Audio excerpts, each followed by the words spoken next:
का टॉपिक है असर्टिव और डिक्लेरेटिव सेंटेंस। दोनों का ही मतलब होता है विधान वाक्य। लास्ट वीडियो में हमने डायरेक्ट और इनडायरेक्ट के सारे रूल्स पढ़ लिए हैं।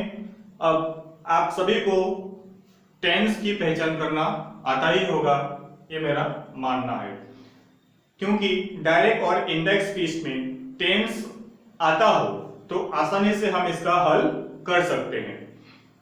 तो चलिए देखते हैं फर्स्ट टॉपिक।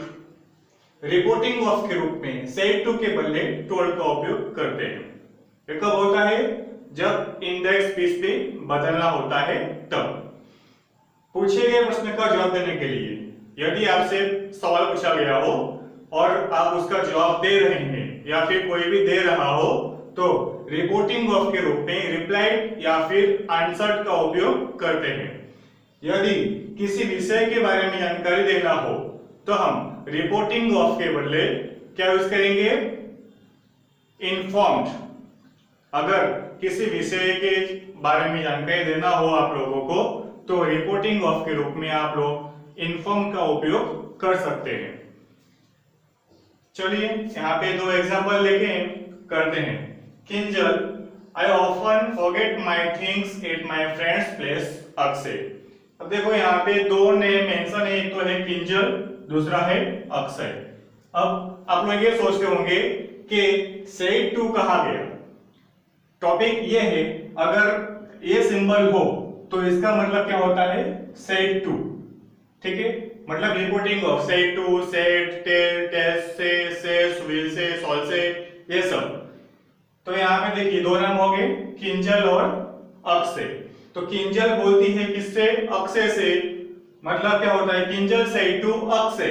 अब ये पहचानो कि ये सेंटेंस कौन से टेंस में है। I often forget my things at my friends place. तो यहाँ पे टेंस कौन सा है? Simple present tense. तो simple present change into simple past tense, ये अफर्मेटिव सेंटेंस है। तो वेट लिखेंगे पहले किंजल सेड टू के पहले क्या हो जाएगा? टोल्ड। नाम क्या है? अक्षय। कंजंक्शन के तौर पर यूज करेंगे दैट। क्योंकि ये असर्टिव सेंटेंस है, जितने भी सभी विधान वाक्य है उसमें कंजंक्शन के तौर पर दैट का ही यूज होगा।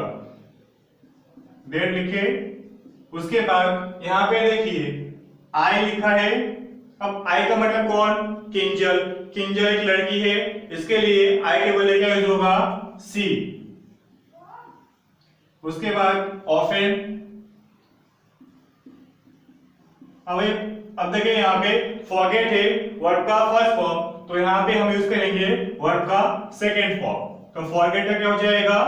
फॉरगॉट। अब देखिए यहाँ पे माय है तो किंजल के हिसाब से होगा।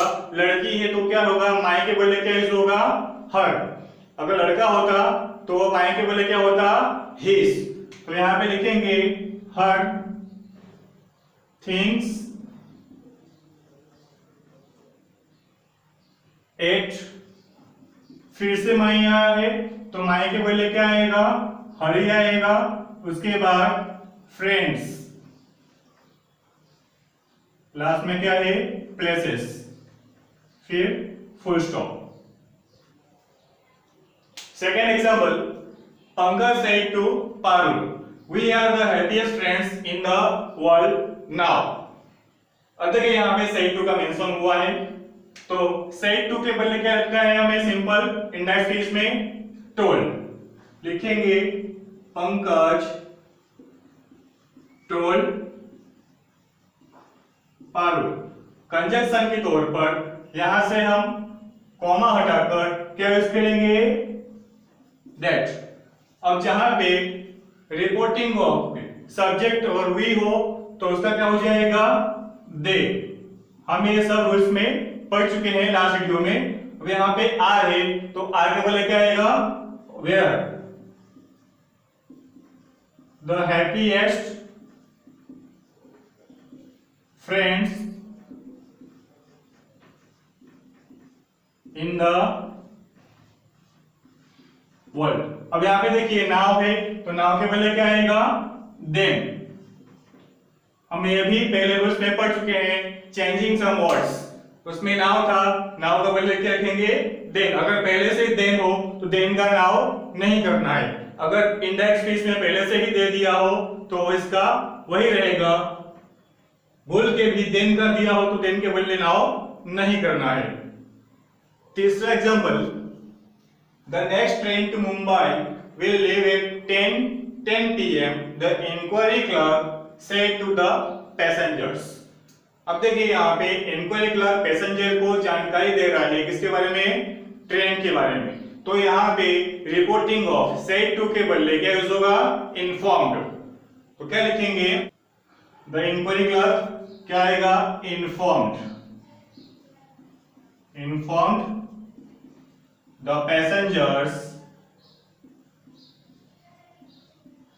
कंजंक्शन के तौर पर यूज होगा दैट। ठीक है। अब the next train to Mumbai will leave, will जो आएगा वहां पे क्या होगा, वुड हो जाएगा। That the next train to Mumbai would leave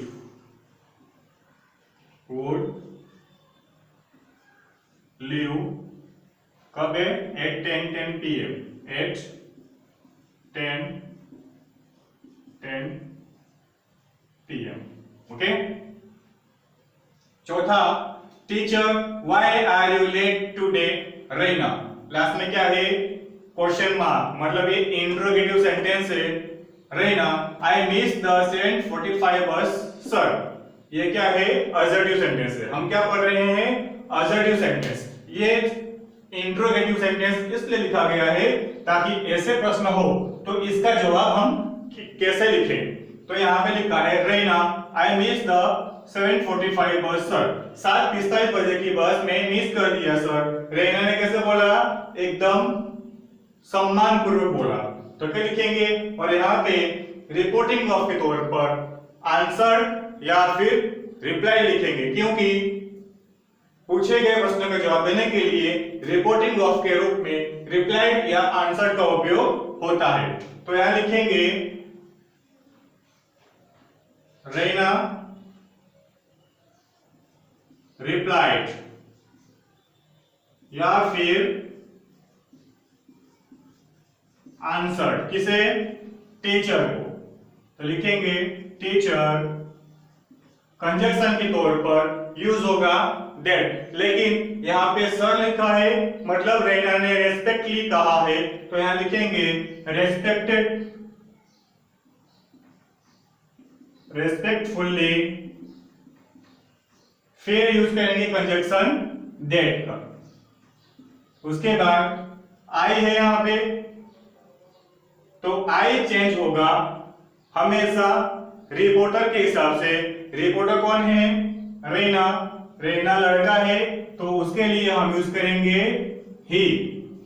और यहाँ पे देखिए मिस्ड, मतलब यहाँ पे वर्ब का सेकेंड फॉर्म आया हुआ है।